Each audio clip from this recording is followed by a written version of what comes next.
Hello, and thanks for joining us on Chicago Tonight. I'm Brandis Friedman. Here's what we're looking at. Habemus Papam. The Roman Catholic Church has a new pope, and he's from Chicago. I thought I sure still think that I did the right thing, and I would continue to, and I'd do it again if I had to.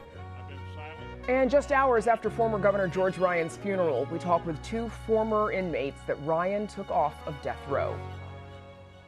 First off tonight, after just 2 days of the conclave, the Roman Catholic Church has a new leader, and he's from Chicago. In a surprise announcement, the group of 133 cardinals elected Chicago-born missionary Robert Prevost to be the first American pope in the church's 2,000-year history. The 69-year-old member of the Augustinian religious order will be known as Pope Leo XIV. Here's a bit of his first speech to the crowd in St. Peter's Square earlier today. God loves everyone.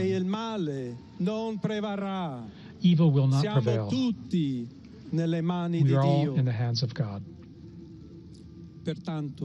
So without fear, united, hand in hand, with God and among ourselves, we go forward.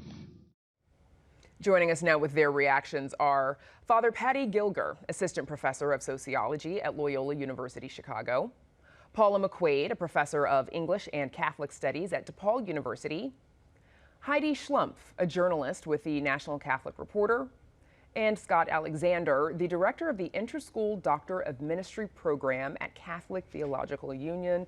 Welcome, all of you. Welcome back. I know some of you were just here yesterday, so thank you for the quick turnaround. Thanks for having us. Thank you. So, Paula, what was your reaction to seeing Robert Prevost's selection as Pope? I was stunned, and then in short order, I was very happy. I think the Cardinals have done. I'm cautiously optimistic for the person that they've chosen. I'm also quite frankly stunned that he was from Chicago and American. No, I don't think anyone expected that. We joke about the bingo cards. Nobody had this Right. on the bingo cards this year. Going into the conclave, though, the chances of an American, as you said, of an American being selected seems slim. Why is that? Why was that? What I have heard is there some version of you can't have it all, right? You can't be a superpower, you can't be an economic superpower, a political superpower, and be Pope, right? And it was just sort of that calculus, but it's not true, evidently. And I also just think we are living maybe in an earlier world where there was a lot of prejudice against American sort of power, and I think I think the Cardinals saw their way beyond that and have really made a really compelling and interesting choice. Anyone else want to weigh in on that? Why an American couldn't have been Pope until now? Well, I was going to say he was on our bingo card, so he was on the list of frontrunners at the National Catholic Reporter. But I think one of the reasons he maybe made it is because he's described as the least American of the American Cardinals. So even though he was born and raised here in the Chicago area, he spent most of his adult life in ministry in South America and in Italy. So he's more of a global citizen for a global church. Heidi, tell us a little bit more about that and about his experience and his work with the church over the years. Yeah, so he grew up here in Chicago and went to the Catholic school in a parish here, but he eventually joined the Augustinian religious order and went as a missionary to Peru and was doing ministry down there. He came back to Chicago a couple times in the late 80s and early 90s to do some stuff for his religious order, and then back to Peru, and then eventually to the Curia, where he held several offices, most recently the very prominent office for the dicastery, or office for the bishops. Father Gilger, what do you think of the history that has been made with the selection of the first American Pope? You know, I don't know what I make of it. I still feel my heart is not settled down yet from being able to receive the gift of his word. So all I can really say is that where my attention goes when I have a moment of quiet or when I'm not reading the news or watching something else from him, where it's really going these days is back to his words that he spoke from the balcony. And I'm just picking up like hints of the tone of his voice, the way his face looked, that the first words out of his mouth were, "Peace be with you, peace be with all of you." And that was emphasized a number of times during what he said, but he also mentioned a number of other things that I think are really important. Dialogue, bridge building, walking with, attention to the margins. He was very clearly picking up many of the themes from Francis's papacy and saying, these are still things that the Roman Catholic Church is going to hold at the center of its own attention, its own heart. The last thing I'll say there is that he was doing that clearly with Pope Francis. He mentioned Francis by name, mentioned synodality by name, but he also brought in, I think, key themes from the previous 4 popes as well that are really subtle, but also deeply grounding. He's synthesizing, I think, some of the gifts that our previous popes had. Yeah, and I definitely want to go ahead. I'm sorry. I just want to get in really quick. The other person he quoted, really interestingly, was Augustine, right? He's an Augustinian, and he quoted Augustine saying, "I am with you as a Christian, but I will serve you as a bishop." And Augustine was very famously a very reluctant bishop who cried during his ordination as being a bishop because he didn't want to do it so badly. So he's basically saying, I am doing this as an act of service. This is not sort of my advancement. I see myself as a servant of you. And if I could just say, I think that the fact that he's American might be a counterpoint in the sense that I think he's going to prove that being an American is not essential to being Pope. Nationality is not essential to being Pope. And it might be a way of sort of destroying the notion that national identity matters first when you're part of the universal church. And we talked about, being in Chicago, and Mayor Brandon Johnson, he tweeted in response to the news, quote, "Everything dope, including the Pope, comes from Chicago." We know that he is borrowing from another favorite Chicagoan, our TikTok historian, Sherman Dilla Thomas. Scott, what does this mean for the local Chicago Catholic community? Well, I'm sure the local community is thrilled, but I'm absolutely certain that we're thrilled at Catholic Theological Union because the Pope Leo is an alumnus of our institution. And so today, the entire school was just rejoicing, over the fact that we have a man as leader of the Universal Church who seems truly up to the job and qualified, but who's someone who's deeply connected to our community here. And it just makes us feel even more connected to the Universal Church. Heidi, Pope Leo is, as we've discussed, an American, but he also he addressed the crowd in Italian and Spanish. We know that he speaks several other languages. He spent, as you mentioned, many years working in Peru and Rome. Tell us about, and you've kind of mentioned it, Scott, what influence do you think this international background will have? Well, I think it was key to him being elected. So especially when we saw the news coming on the 4th vote. I was surprised it was an American, but I was also surprised it was a little earlier than I had expected. And I think that shows that the cardinal electors came together and agreed on him as a candidate rather quickly. So I think he was seen in some ways as not too extreme in either side, someone who would continue some of the things that Francis started, but he's not Francis II. He's going to be his own man and do things maybe in his own way. Let's talk a little bit about, his relationship with Francis. Scott, what do we know about that relationship? Well, what we know is that in 2014, Pope Francis sent him explicitly back to Peru to be missionary, and he was appointed bishop there. I don't want to suggest that Pope Francis was grooming him for the papacy. I don't think Pope Francis thought in those terms. But I do think Pope Francis' connection to all the people at the margins and solidarity with the poor, it was central to his understanding of what a pastor is about and indeed what the mission of the church is about. And so I think that experience in Peru and then coming back to Rome, being placed in the position of the dicastery of bishops, which means he plays a very important role in selecting new bishops around the world. And as you probably know, this conclave, had, the 71 nations around the world represented, right? Which I think is more than the previous at least 20 or 25 more than the previous conclave, right? So I think, in a sense, the message here is that Prevost is a missionary, right? And that he's a man of the world.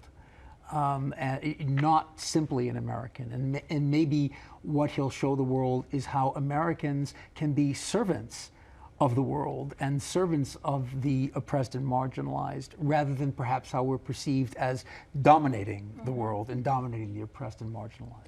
Father Gilger, you all talked about frontrunners yesterday. Pope Leo was not on that list. What do you think led to his selection? I think that what we've discussed here really is close to the heart of the matter. So one of the things that you mentioned, Heidi, that I think is right on point is I would have guaranteed very little about what was going to happen in this conclave. Except if you would have pressed me, I really would have guaranteed we were not going to have a pope by Thursday. Like, we were going to need more time. And the time, like, because there are so many new people who were there. Yes, they knew each other at the synod, but there's so many people who needed to get to know one another and talk about what the church really needed. I thought, okay, no way. I can rest easy for Thursday at least before we have to do some more things on Friday. But this quick arrival really shows that this man was offering something in his own personality, in his relationship with these other cardinals, in the way he was able to navigate some of the needs of the church. And he's done so many important positions. It must have said to the other cardinals, this is a man that we can trust, who will carry forward the things from Francis that we really admire and want to see carried forward, but will do so in his own idiom, in his own style, in his own voice, in his own way. And I have to say, I think the church is really eager to see how he's going to do that, the gift he's going to give, the way he's going to continue to breathe life into this living entity that is the Roman Catholic Church. And picking up on Father's point too, I think the fact that, the Pope was selected to be in this position, having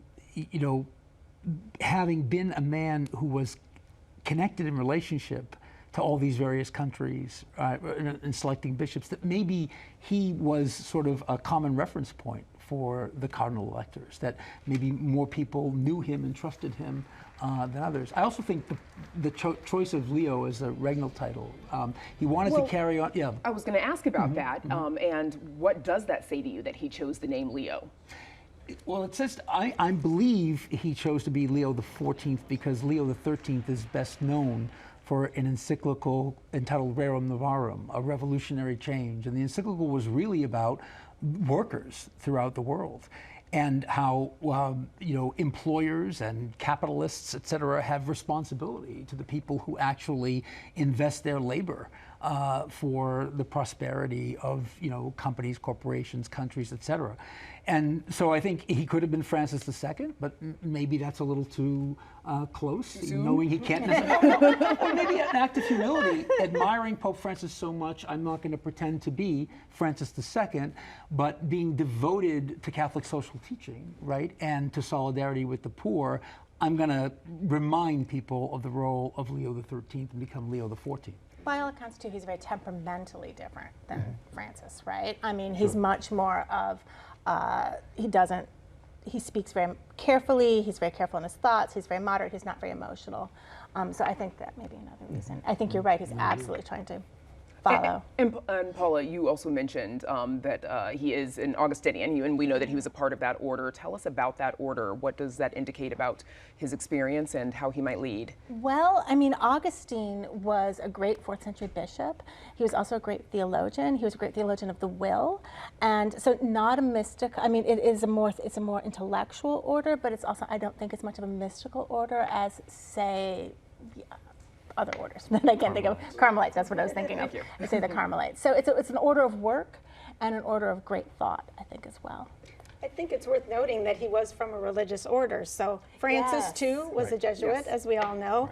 And Francis appointed many bishops who were from religious orders as opposed to being people who rose through diocesan priesthood. So there's more of a sense of community, more of a focus on their charism or mission. I think you see a different kind of leadership from religious order bishops and priests. Okay, so this feels really important. The White Sox have claimed him as a fan, as have the Cubs. Right. My joke around the office is that the Cubs are going to win because now they've got a main line to the big guy. But do you think either team might have a better season next year if they've got the Pope in the pocket? The White Sox are going to need a lot more prayers even from the Pope than the Cubs are. The Cubs are already rolling. If I was him, I would just pick the lead horse and ride that. But really, I'm sure you all saw as well, Jay Wright from Villanova, many other people from the Big East Conference are like, hey, this is our guy. Yeah. We now have, not only does Villanova have 2 national titles in the last 15 years, they also have a Pope as an alumni. This is amazing. I know. All right, well, we'll have to leave it there. My thanks to Father Patty Gilger, Paula McQuaid, and Heidi Schlumpf, and Scott Alexander. Thanks to all 4 of you for joining us. Thank you. Up next, 2 men who were on Illinois' death row. Talk about former Governor George Ryan.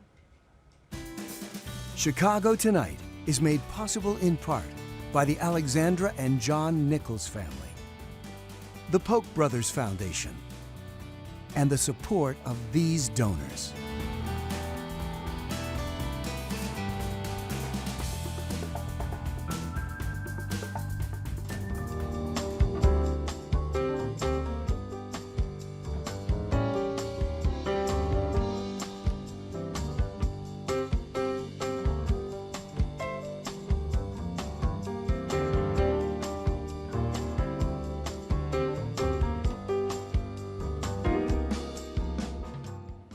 Funeral services were held this afternoon for former Illinois Governor George Ryan, who died last week at 91 years old. The single-term Republican leaves behind a complicated history. He spent 5 years in federal prison after being convicted of fraud and bribery charges, among other actions, during his term as Secretary of State. However, while in the governor's mansion, Ryan commuted the death sentences of 167 men on the state's death row in 2003. The move eventually led to a moratorium and abolition of the death penalty in Illinois. Joining us now are two of those former inmates who Ryan removed from death row. Ronaldo Hudson, who spent 37 years in the Illinois Department of Corrections and is now the Director of Education at the Illinois Prison Project.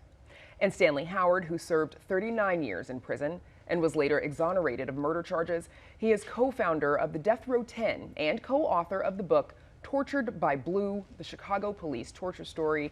Gentlemen, thank you for joining us. I'm glad you're here. Thank you. Thank you. Ronaldo, let's start with you, please. You said that you had mixed feelings when your death sentence was commuted under then Governor Ryan. Why was that? Well, it's because I was able to see on death row, you had immediate access to lawyers. And once you went to the general population, those conditions are just eliminated. You become a number in a crowd of people that has been just dismissed and sorry for you. Whereas with the death penalty, you have automatic appeals. And so that was one of the things. Then also just thinking about how hard it is to think about never having hope of ever being released. That just was hard to just process. And so many people continue to face that. Because your sentence was commuted from death to life, basically. So now you have no hope of release because you're sentenced to spend the rest of your life in prison. Absolutely. And that was like a struggle for me, someone who had acknowledged my harm. And so that's the other thing. One of the things that I can appreciate about the governor is that he wasn't just dealing with the innocence issue. He was dealing with a broken system that was even unjust to those of us that had caused harm. And so it's really complicated, but it's important to discuss. Stanley, you said that you had a sense of relief when you were exonerated, but you still continued to serve a separate conviction, 39 years in total. What was that like for you? And to be clear, that conviction was for armed robbery of two Chicago police officers. Yes, I spent 39 years of incarceration.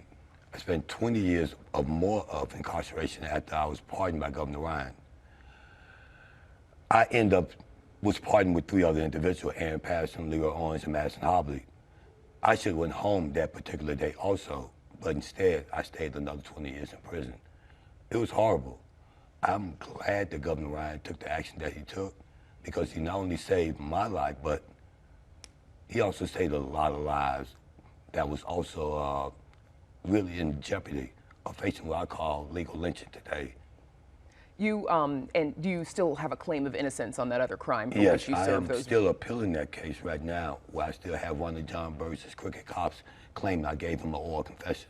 And that case is still on appeal right now today. Okay. Ronaldo, we often talk about death row in the abstract. Most of us have no clue what it's like. What can you tell us about what death row was like?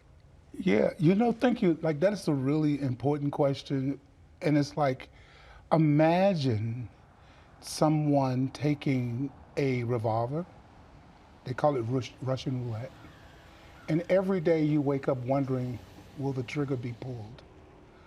During my stay on death row, 12 people went to their execution, and they would walk those men past us. And it was so hard because what do you say to someone? It's one thing to, a broken, drugged out act and you do some harm.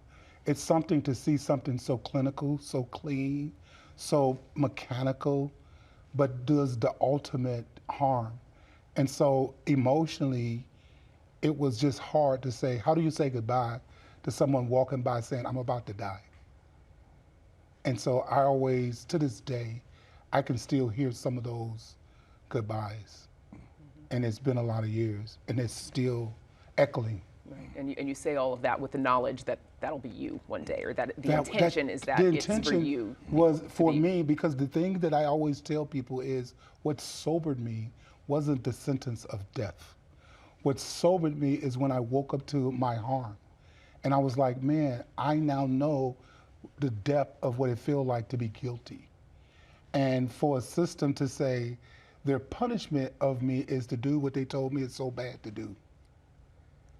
And so I was like, okay, do that mean that I don't care? In fact, I cared enough to start to change my life in a way that I said, okay, if I'm going to die, then I'm going to make sure I at least learned what forgiveness felt like and what it looked like versus simply, I'm just going to be exterminated. I wanted to have some value. I wanted someone to care that I was being eliminated off of the earth. And so many people don't get that. Stanley, you've said that you formed relationships with other men on death row. What were those like, and why was that necessary? Well, they were family to me. When I first got there, I was lost. I was a kid, 23 years old. And to be put inside of a cell 23, 24 hours a day for 16 years, I say that not only was I tortured by Chicago police, but I was also tortured by the state of Illinois. Because of the isolation, solitary confinement that I had to endure, I was mentally tortured. So I had older brothers that was there, that was somewhat able to grab me and walk me through this process and hold me when I needed that holding hand. Family is who you are related to, but we built a family of a strong bond there, like my brother Ronaldo here, and I have many others that we still left behind with natural life sentences. And when I found out there was other torture survivors there also, it really hit home. Yeah. Ronaldo, you've been out of prison since 2020, which is when Governor Pritzker granted your clemency application. Did you ever get to form a relationship with Governor Ryan? I didn't. I had and this may sound really weird, I have to share this. I had this kind of mixed kind of feelings about Governor Ryan. And I'll be honest with you, today, it's like it landed with me, the weight of the decision that he made, if that makes sense. When I was in the midst of my own stuff, like you can have what's called tunnel vision. And so I have to admit that I was wallowing in that. And when I sat there and listened to his heart being shared through the people that was the closest to him, I really melted. You know, the yesterday began to melt away because I'm like, wow, like imagine having that responsibility to carry that out, the ultimate act legally, and saying, man, I don't want to be this person. And I was like, man, I don't want to be the person that caused the harm. So imagine being the person to say, I'm going to, you know, execute you. And when I heard his family share his heart, it just melted me. You know, and I don't know if that's too personal, but it just really felt appropriate to be there to honor someone that saved, to Stanley's point, who saved so many people's lives. Yeah. As we mentioned, he had his own complicated history and ended up spending time in prison, federal prison himself, for fraud and racketeering charges. Stanley, how do you think that'll factor into his legacy? I hear people talk about that all the time. But if you look at the facts and what was going on with the criminal justice system, which is still going on now today, and this is why I put together that Blue Ribbon Commission, they discovered that the system was corrupt, unjust, unmerciful, and also in deep need of reforms. Reforms that the legislators, the General Assembly, refuse to even implement after they come forth with these recommendations. I hear people talk about what happened with the Willis family. I feel for them, but Governor Ryan had nothing to do with that. And we're gonna start prosecuting politicians for horse trading. So in my opinion, we might as well dig up George Washington and all the rest of them because it's all about this. Yeah. And Well, I wish I would have had a billionaire friend. Illinois certainly, take me to, Illinois certainly has a history of them. Yes. And we know this, and hopefully we've got some good ones who are at work now. Yes. And we won't be covering on more corruption in Illinois, but that is where we'll have to leave it.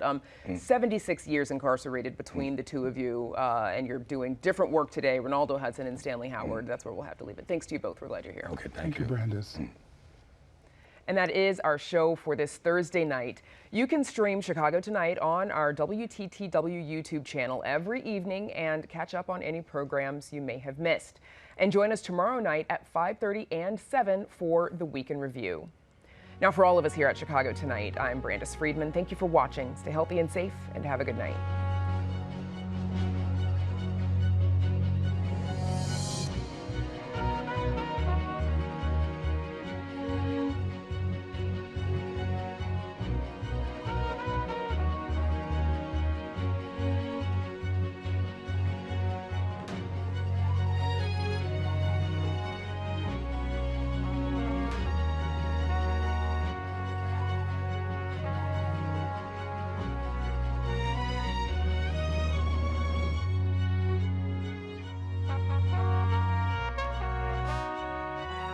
Closed captioning is made possible by Robert A. Clifford and Clifford Law Offices, a Chicago personal injury and wrongful death firm that serves the needs of clients in the Chicago area and throughout the nation.